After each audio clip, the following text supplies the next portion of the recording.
City again dropped points at home. United become the first team to survive at Anfield. Villa cruising. I don't know if we should actually be shocked again. And Chelsea win. Yay! I'm so happy. This is My Not Fans podcast. Let's get on with it.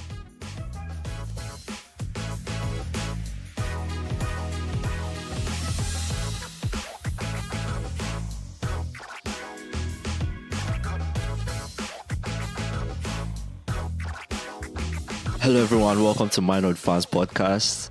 This is episode 16, I'm sure. So glad you could join us. I'm David, he's Spy. As usual, Spy, how you doing? I'm very good, David. Thank you. How are you? I'm amazing. I'm good. I'm just chilling. We're back. We're into the festive time. So enjoy loving the festive times. So I can't complain. This season to be happy, to give. Exactly. Season to love, What are you getting me for Christmas? Nothing. Ouch, that pains me. But anyways, my Christmas list, I would like some new Mercurials. I would like an Xbox controller. Maybe Madden 24. Whichever one you feel like, you can't afford. Oh, you're asking like me for... Oh, okay. Yeah. Oh, my fault. Okay. All right. Thank you so much. But anyways, I'm so happy y'all came. Let's kick on to what we actually have in store for today. But before we get into that, as always, let's start by saying thank you guys so much for all the love and the appreciation. Thank you so much for, continuing to follow us and just keep on going. I mean, this isn't necessarily a high-end thing, but those guys that do listen, the people that do listen to it are the ones that give us the vibe to keep going. So thank you so much. And as always, keep up the good work. We'll keep bringing the good stuff to you guys. So, but yeah, let's kick on with it. Match week 17 just rounded up. So much happened, both positive and negative, which ended up turning positive. So let's kick on with obviously the score lines. We didn't necessarily give our predictions this week, but let's just give the score lines, shall we? 100%. So it kicked off on Friday. Nottingham Forest versus Tottenham Hotspur. Tottenham Hotspur is a name that, when you say that name, just think of Harry Kane, that jersey, with the AIA. But let's just... So Spurs cruised to victory 2-0. And Saturday, we had 5 games. Kicked off Bournemouth Luton. It was a 1-0 draw. Chelsea finally won against Sheffield United 2-0. Just to put on there, that was Steve Cooper's last game as a Sheffield. No, Forest. Sorry, that was Steve. I'm mixed. I always mix this up. That was Steve Cooper's last game as Forest coach. Manager, yeah. Coach, manager, whatever it is. Then Manchester City lost points again. 2-2 to Crystal Palace. We had a shocking loss. Newcastle won Fulham 3-0. What's that shocking though? Because Fulham just had 2 back-to-back 5-0 wins, and then they lost to Newcastle after that. Oh. Yeah. Then obviously a desperate Everton came out with a result 2-0 to Burnley. Then Sunday. I'll call that desperate though. They are desperate. They need points. They had the point deduction. They need points. So they are a desperate team right now. Then on Sunday, we had an unfortunate victory. Arsenal won 2-0. Following the team that we said if they are perfect away from home, they will be in trouble, which is Villa. And so far, since we said that, I think they've been perfect so far. And 2-1 to Villa. West Ham, Mohamed Kudus. Bangers and bangers and bangers. 3-0 to West Ham. And obviously, the only team to not lose at Anfield, Manchester arch nemesis United. 0-0 draw. I don't get the arch nemesis part. I think that was a very beautiful match week. A lot of action, a lot of drama. I feel that was, something interesting. What do you feel?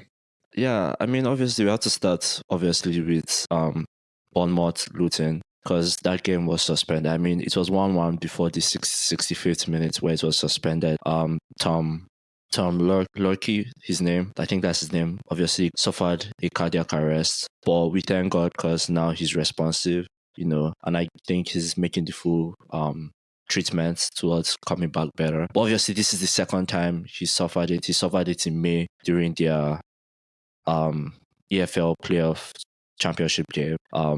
So as people, this is definitely bigger than football. So we are obviously glad that he's okay, and we wish him and his family all the best, and speedy recovery. And hopefully we see him back on the field doing what he loves best. So that's definitely where we have to kick off from. Yeah. Yes, we thank God it was more. I mean, I will not say more serious, but we thank God he was responsive before being stressed off. That gives positive remarks to the Luton fans and also the family. So Yeah. that's the thing, yeah. Yeah, definitely. Okay, with that being said, let's just kick on. Let's kick on with Spurs, Forest Spurs. As you said something about that being Steve Cooper's last game. As of recording, Steve Cooper has been fired as Forest manager. I think that's very stupid. Obviously, that's not the headline from the game. I just think that's very stupid. That was just very stupid of Forest, because he has technically, they are what, like 5 points off relegation, if I remember correctly. They are 5 points off relegation, so firing him was just stupid. But anyway, to not digress too far, Spurs back-to-back wins. Back-to-back wins, yeah. Looks like Spurs are going back to being Spurs and ball. Obviously, with the red card. Bissouma's red card. What do you think of that? I think that was I don't want to use the word harsh, but I'll say in some other matches he would have gotten away with it. Like the red card, right? Yes. Yeah, I don't know. It wasn't it double. It was. If I remember correctly, it wasn't a direct red card. It was his first yellow card, and then he got a second yellow card. So the first yellow card, I'm not sure it was meant to be a sharp. I think it's more of like a warning. But yeah, in some other matches he would definitely get away with that. But Yeah. what is football? Well, no, I mean, now he's suspended 4 games because this is his second red card of the season before how the midway point of the season. So it's kind of a weird one. Yeah. But Spurs, I guess my question from this is, what position do you see Spurs finishing? Obviously, I don't think they'll be consistent, but where do you see them finishing? I mean, their consistency is better than some teams' inconsistency, in the sense that big teams that we expect to be comfortable during the festive period are the ones dropping points. For example, Manchester City, I don't want to say United, but Liverpool, they just dropped points last week. This is from a fan's perspective, not from a United fan's perspective. But yes, Liverpool dropped points last week. So on and so forth. So big teams that are meant to be comfortable are losing points. And Spurs so far, they are being more consistent than those other teams. So I feel like if this goes on, I feel like they will actually, that top 3 spot will be for Spurs, I think. Yeah, I get what you're saying. You're saying like the teams that are actually meant to be consistent this period. Because I said back, like I said like 2 episodes back, this is the make or break period for some teams. Like this festive period is make or break period for some teams. So being consistent in this 4-game stretch of playing every 3 days, I think will actually help Spurs. Maybe I don't think they'll finish top 3, but like solidify that 4th spot on the table. You get what I mean? Yeah, let me just chip this question in. What would your top 3 be at the way the season is looking right now? Arsenal. Okay. Following to my question, I think that's answered my question already. But yeah, 100%. That's all right. Yeah. We can hope for the best. Okay, let's move on to another game, shall we? City Palace 2-2 draw. City looked like they are cruising away with this game. Like it was 2-0 and everyone looked like they were done with this game. It was either 1-0 at halftime, and then everyone was like, okay, they will definitely score the second goal. And then, Rico Lewis comes up and scores the second goal. And everyone is like, yeah, City are cruising. This game is done and dusted. But then they allow, what's his name? Is it Mateta? Not Mateta.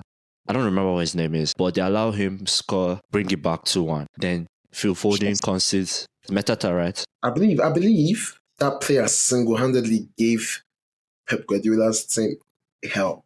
Yeah. Because Ederson was very lucky to not get sent off at the end of the first half. Because that was Ruben Diaz. Not even. I'm talking about Ederson. No, because it was Ruben Diaz. If Ruben Diaz wasn't there, that would have been a pure red card. I don't think Ruben Diaz stopped it though. No, because Ederson wasn't the last man though. I mean, look at the point of view, Dave. Keeper is way out of his line, got no contact on the ball. He is definitely stopping a goal scoring opportunity right there. Not being the last man, but he's stopping a goal. Because once the keeper is out of goal, any contact that he makes that's not the ball is a booking. And that type of contact, that should be a red card. Ruben Diaz was not going to stop if Ederson missed the ball without the tackle, Ruben Diaz is not stopping the ball from going in. We all know that. Yes or no? So That's I true. feel that is very, very lucky. Very lucky. Yeah. But Phil Foden then considered the penalty 90 plus 4, and then this guy steps up and scores it, Michael Olise. So question from this is, should we be worried about the amount of goals City are conceding? Because it's not that City are like playing badly. They are actually scoring goals, but they are conceding, for every goal they score, they are conceding. Do you get what I mean? Like it's a 1-to-1 ratio pretty much. Yeah. I guess Pep is wearing out because I believe I said maybe when John Stones is back, clearly that doesn't seem to change. I think teams have just gotten used to Pep. I think that's what it is, because the way Crystal Palace played that game like they knew what to expect. And Mateta single-handedly just said, okay, this defense is going to be in my pocket. And then he handled that quite perfectly. And CE, we know CE for just never letting... yes, we know Ederson always makes mistakes like that a couple of times, but we know CE for always having that cover up, but we didn't see that in the past weeks. And that's something that I think teams have gotten used to.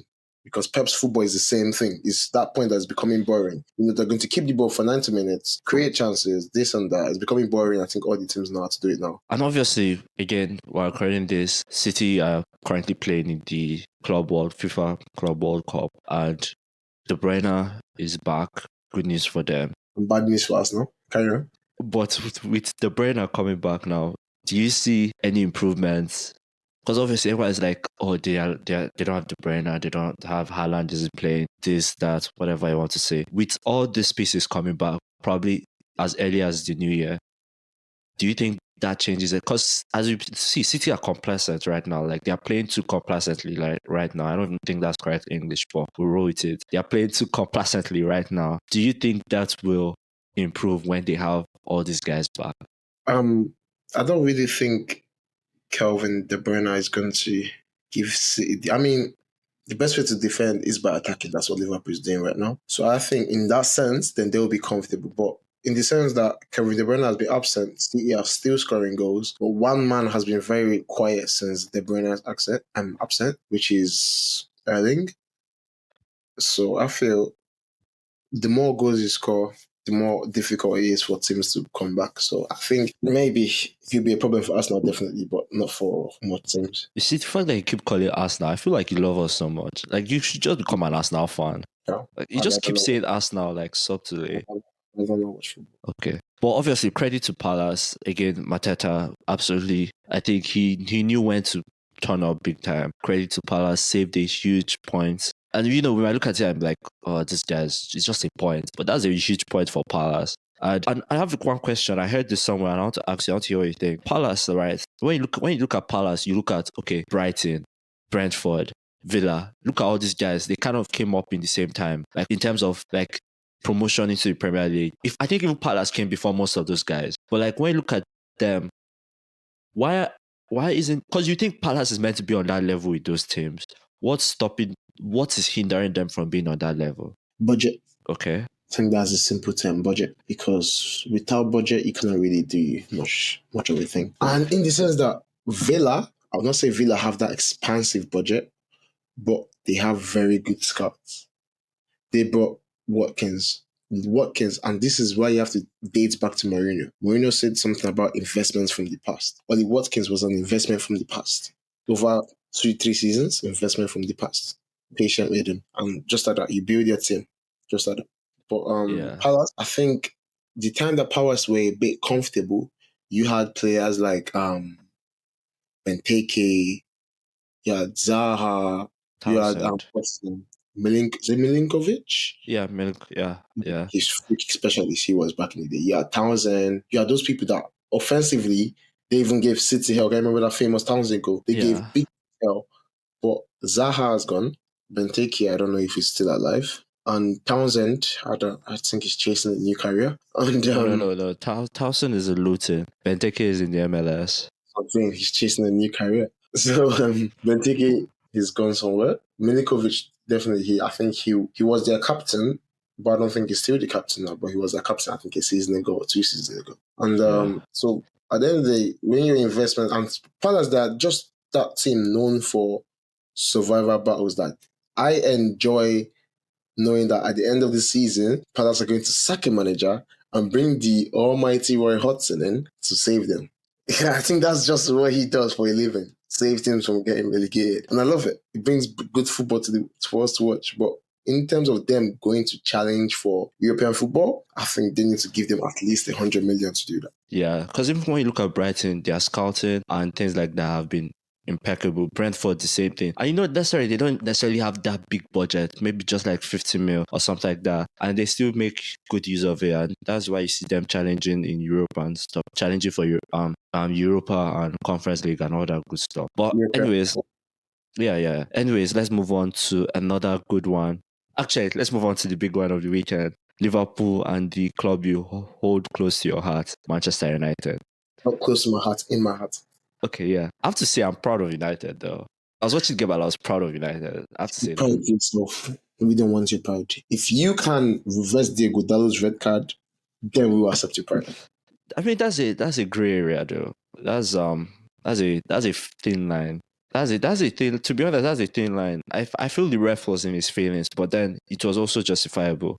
Anyways, before you give all your reactions, Liverpool United ended 0-0. As I said in the introduction, Manchester United being the first team to come out of Anfield with a point this season. Question for you, and then you can get into your reactions and rants for, as long as you want. Was it more Man United defending? Sorry, was it more of Man United's game plan? Or was it Liverpool not being able to finish? Or it was a little of both? I think you have a lot I will not. I mean, yes, it was my defending, definitely. That's what a broken team does. And Liverpool could not just finish their chances. You know what I'm saying? Like Darwin Núñez, open post, he let the ball run out, claiming a penalty. Honestly,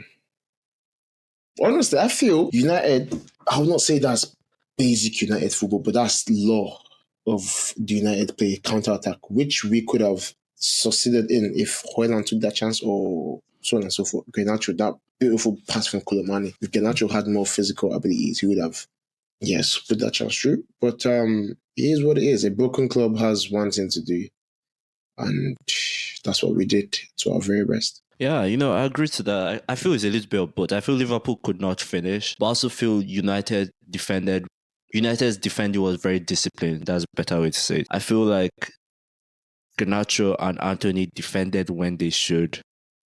And that was good. And I feel like if Bruno was around, like if Bruno was playing, like the counter would have been more prolific. You get what I mean? Like they would have been able to create clear-cut counter chances. But obviously it was still a good game to watch. It would be boring, but like it was still good, obviously. And then obviously I want to touch on something. Van Dijk said something after the game, and it was him and Roy Keane kind of made Roy Keane say something. So Roy Keane's answer is a very professional answer. Like he should not forget his roots. I love that. But Van Dijk wasn't necessarily. He said one team obviously wanted to win. One team looked more like wanting to win the game. The other one was celebrating with a point, which is clearly what happened. Like United was celebrating. Like everyone was celebrating with 1 point. United got. Liverpool are distraught. Obviously, Liverpool caused it for themselves because they couldn't finish. Liverpool looked like the team that was going for it. But obviously, and I don't want you to answer this biasly. Please answer this very well. Was that arrogant of him? Because obviously, Roy Keane comes up and he's like, that's just, he senses arrogance, and I'm misquoting here. That is arrogance. That is 100% arrogance. I feel, yes, we know only one team was there to win it, but I would not say one team was there to win it. Everyone goes to a football club to do one thing, and that thing is not lose.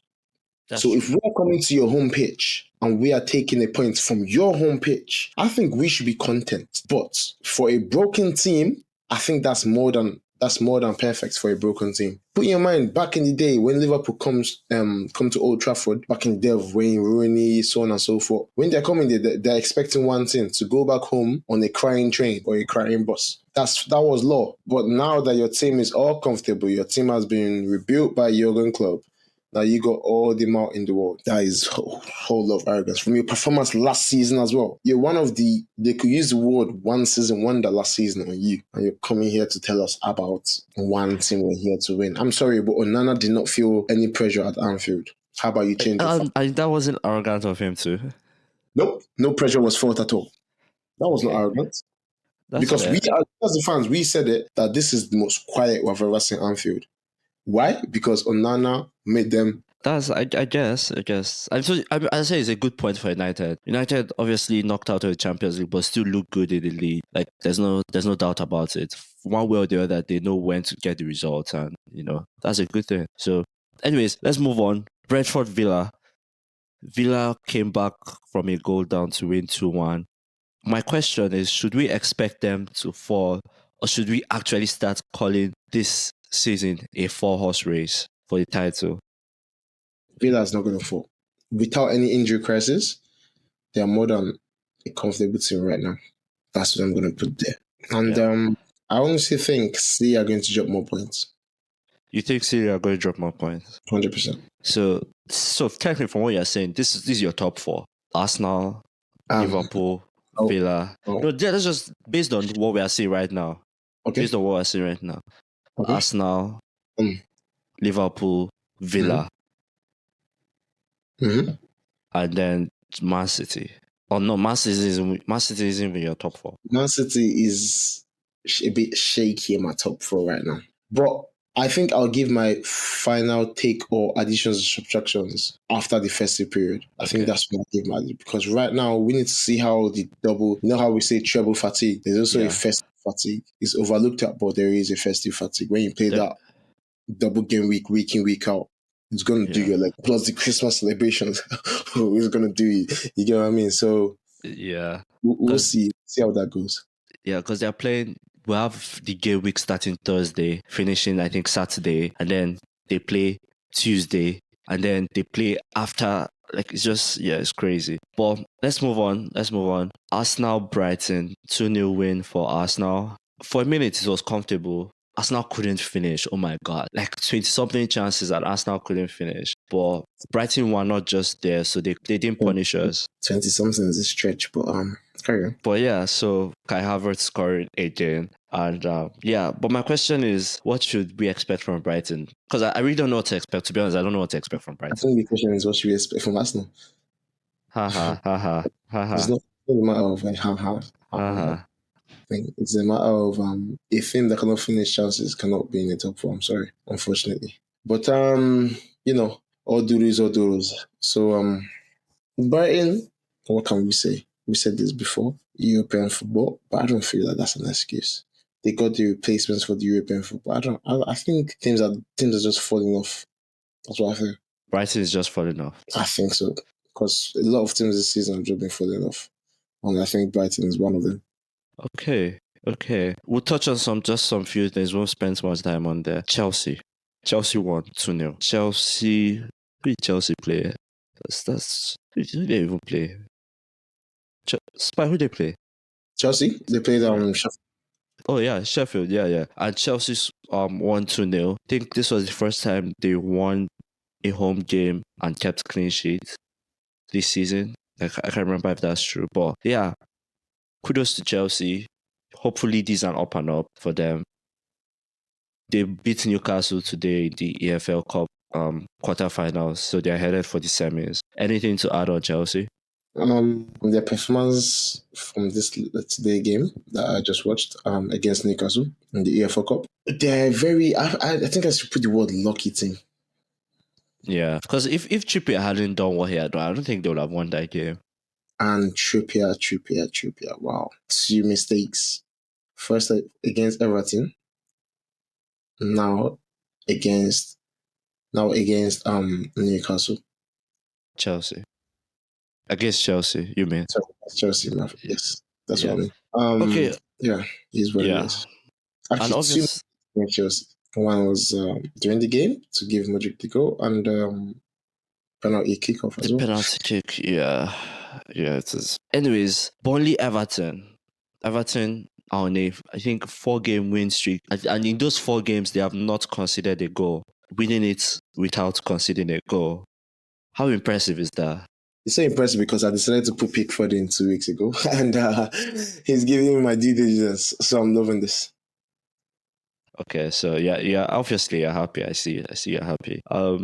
For those of you that do FPL, if you are hearing this, Spy put Pickford in, and he's so happy because Of he has course, just been because I was slacking off last week. I was very high up in ranking, but the past 2 weeks hasn't been like the best for me. So when I put Pickford in, I had a lot of confidence, and I think now I'll be back to my best. Okay. But yeah, it's so impressive to see what Everton are doing, even though you don't think it is. 4 games, that's 12 points gotten from there. Okay, my bad. I'm sorry. Do you think it's impressive? It's a desperate team. Desperate dude gets desperate. Okay. Desperate gets the You job you done. call it desperate, I call it impressive. We'll roll with that. No problem. No problem. Sounds good. But yeah, Everton beat Burnley. Burnley, yeah, I have nothing to say to be honest on that. But I love what Sean Dyche is doing at Everton and how he's, as someone would say, desperate. I feel that's pretty good. Okay, West Ham moves. I'm just going to drop a name. Mohamed Kudus. What position is that guy though? I'm sorry. What I thought he was a midfielder. He's a Ghanaian. Sorry, a Cameroonian. I said what position is he? I didn't say what nationality is That's, he. that's, that's the answer, though. Because we Africans, we grew up playing everywhere. In Okay. the sense that, as far as I play, I'll play wherever I'm playing with all my heart. And that is Mohamed Kudus in action for you. I like that. I appreciate He's that a left compliment. footer. He's a left footer that can play as a central attacking midfielder, can play as an LCM, can play as an RCM, can also play as a winger, which we're seeing in West Ham. I don't even know what position he's playing in West Ham. I see him on the wing. I think he's on Pharaoh Paqueta. But Yeah. he cannot score a normal goal. That's just my problem with him. So what? Great tapping. So starting of the season. Yeah, I would have said Madison, but he's injured right now. So I think Kudus is taking it. You're crazy. You're crazy. I'll just put it out there to test you, but yeah, still crazy. I think he's due diligent. I'm not even joking right now. Declan Rice. Excuse me. Next question, please. Declan Rice. Jollof rice. Newcastle beat Fulham 3-0. Obviously, I think the game kind of changed when Raul Jimenez got that red card. Do you think that was a red card? Honestly, did not pay attention to that game, so I have no comment on that game. So you didn't see? Oh my god! You need to go back and watch it. That was a tackle and a half. He literally dove. Well, I don't want to say dove. He jumped on. What's his name? Can't remember what his name is. But he jumped. Was it like the Ronaldo type of tackle? No. Wait, what? The Ronaldo WWE slam. I don't know what that is. Really? Anyways, he literally jumped on Longstaff is the name. He jumped on Longstaff and then he got the red card and it kind of changed the whole complex of the game. But Newcastle are back to winning ways. Well, they were back to winning ways and now they're not. So, but anyways, before we round this up, let's just hear your match predictions for match week 18, considering it's starting Thursday. So we won't have time to be on IG Live today on this week. But let's hear your match week predictions. Palace, Brighton. Palace win. Palace win. Wow. That's crazy. Villa, Chef. Oh, I'm not even going to ask you this one because Villa at home, so it's not even a problem. Villa at Anfield. Man City, Brentford. Don't worry, don't forget that one. That one is postponed because they'll be playing in the Club World Cup. West Ham, Man United. Please don't be biased. Red Devils win. I'll even give you a scoreline for it. 2-1. Man United win. 2-1. Okay. Spurs, Everton. Oh, that'll be a good one. Desperate versus desperate. I think I'll go with Spurs win, at home as well. Forest, Bournemouth. Forest under new management, that could be something different. That's a difficult one. I think I'll give it to Bournemouth. Bournemouth. No draw yet. Fulham, Burnley. No, that'll be a Fulham win at home. That'll be a Fulham win. Okay, Luton, Newcastle. Newcastle away from home. Luton win. Okay. Arsenal, Liverpool, Arsenal. Liverpool win. Anfield to come back to what it was before. And then Wolves, Chelsea. Chelsea lose. So Wolves win. Okay. So this would be our last episode for the year 2023. 2023. Yes, sir. We'll be back right after the first festive games. Back with a bang. Spy, don't be sad. I'm sorry, don't be sad. I know. Don't be sad. But we'll be back after the festive games to analyze and talk about all those festive games and how the Premier League is looking halfway through the season. And we will also give our mid-season mid-season awards actually, and also predictions for some things. So yeah, with that being said, thank you guys so much for sticking with us. This has been a blast. I hope you guys enjoyed the festive period. As always, thank you guys so much for your support. Thank you for all the love. We hope you keep vibing with us and we'll keep, going. From Spy and I hope you guys have an amazing Christmas and a wonderful New Year. Stay safe. Enjoy the holidays. I'm David, he's Spy. We're out.